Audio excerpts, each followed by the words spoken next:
Now, Judicial Watch has several Freedom of Information Act requests about the issues that we're talking about here.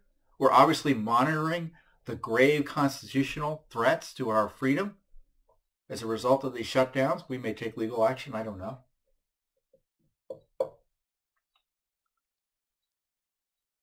You know, and as I was pointing out earlier, the media, when all's said and done, the media is going to be responsible. And I mean media loosely in the sense of the liberal hate Trump media.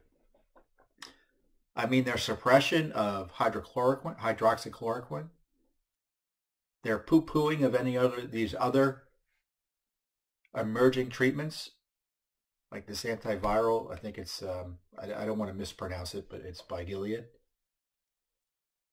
All those are reasons to reopen the country, because you not only have reasonable steps to stop the spread, which I trust Americans to figure out how to do on their own without the nanny state telling them that they only can go back to work in phases versus just turning a switch on. I mean, I'm sorry, when Dr. Fauci says it's not like turning a switch on, well, what is it like? What I want the government to do is to get out of the way of the economy and stop suppressing the people. And it's not for unelected experts or politicians who think they can run the world to calibrate who can go to work and who can't. I mean, for instance, the White House's plan, which I say, you know, gives governors, frankly, wide latitude to open up the country. But of course, there's lots in the plan that give governors who don't want to do anything plenty of reason not to open it up.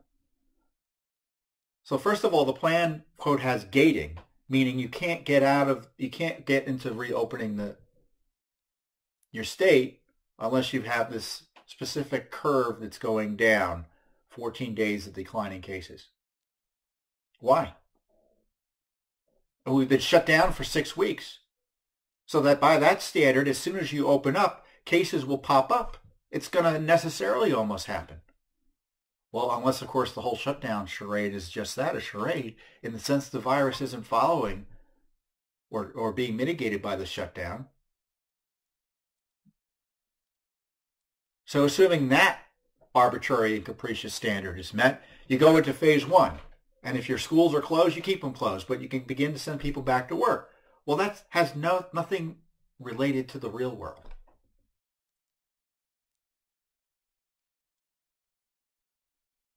Because a lot of people can't go back to work unless their kids are in school. It just can't happen. So it seems to me the presumption needs to be open the country back up everywhere.